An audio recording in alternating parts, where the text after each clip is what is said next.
why your 2026 extension quote is a lie. If you've just received a quote for your house extension and you think the number at the bottom of that page is what you're actually going to pay, it probably isn't. In 2026, that figure is only part of the story. With rising build costs, labour shortages and tighter regulations, the gap between an extension quote and the real cost of actually finishing a home is bigger than it's ever been. Today, I'm going to show you 4 reasons why extension quotes fall short and how to spot the warning signs before your budget starts to unravel. If you're new to the channel, I'm Paul from Liteboxa. I help homeowners across the UK design extensions, renovations, and homes that actually work, both practically and financially. If you want clear, honest advice without the jargon on all things architecture and home extensions, subscribe to the channel. The number one cause of stress that we see isn't bad design, and it isn't even rising construction costs. It's uncertainty. People think that they have a clear, reliable budget, but the quote that they're relying on doesn't even reflect the true cost of completing the project. They start confident, then the costs appear later that were never explained to them in the beginning, and that's where the stress comes from. So, lie number 1, provisional sums. If there is one thing that you must understand before you build, is that provisional sums are not a fixed price. On most UK home extensions and alteration projects, builders use provisional sums for large items where the final cost isn't known yet. That usually includes kitchens, bathrooms, flooring, glazing, steelwork, drainage, and groundworks.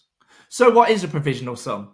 Well, at the point where the quote is prepared, the builder often doesn't have all the specifications, confirmed layouts, or product choices. So instead of guessing everything, they include a provisional sum or an allowance to allow the quote to be produced.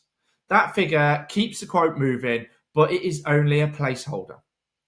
Once the real cost is known, the provisional sum is then replaced with the actual price. Now, this is where homeowners get caught out. Those provisional figures are often based on best case assumptions, not what people actually chose or what the actual cost is going to be. So, for example, when a quote says kitchen, £5,000 provisional sum, that doesn't mean that your kitchen is going to cost £5,000. It means that's a holding figure and the real cost will be confirmed later. So your kitchen may be £15,000, which means then your budget has already gone up by £10,000.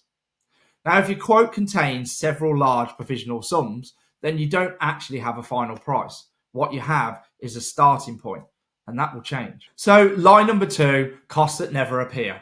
Now, the next problem is what's missing entirely.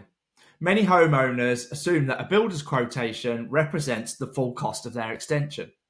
It doesn't. So firstly, VAT. Now, unless your quote clearly states otherwise, VAT may not be included. Now, that's an immediate 20% increase. But beyond VAT, there are other essential costs that may never appear on a builder's quotation at all. Architectural design, structural engineering, building control fees, planning fees, party wall surveyors, the list goes on. Now, these aren't optional extras. These are normal parts of delivering a compliant extension in the UK.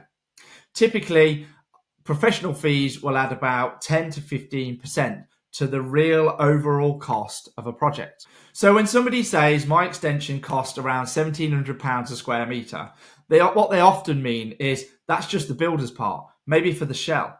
But that's not the full picture. That's not the full extension. So lie number 3, groundwork assumptions.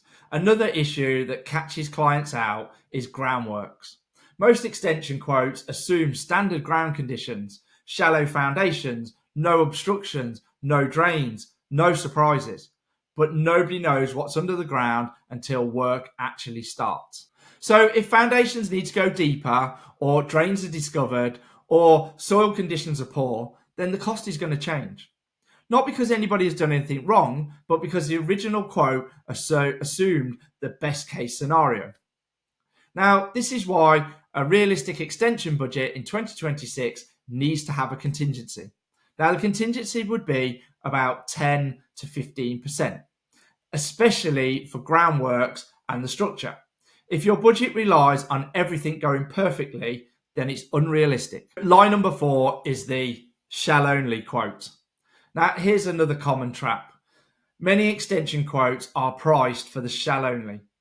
Walls, roof, structure, windows, but they don't cover for decorating, floor finishes, light fittings, bathrooms, joinery, external works, or even making good to the existing house. Now, you can't live in a shell, yet homeowners compare quotes without realizing that one quote includes for finishes and the other doesn't. Now, that's how cheaper quotes end up costing more later, not because prices increased, but because key elements were never included in the original quote. So here's the reality check.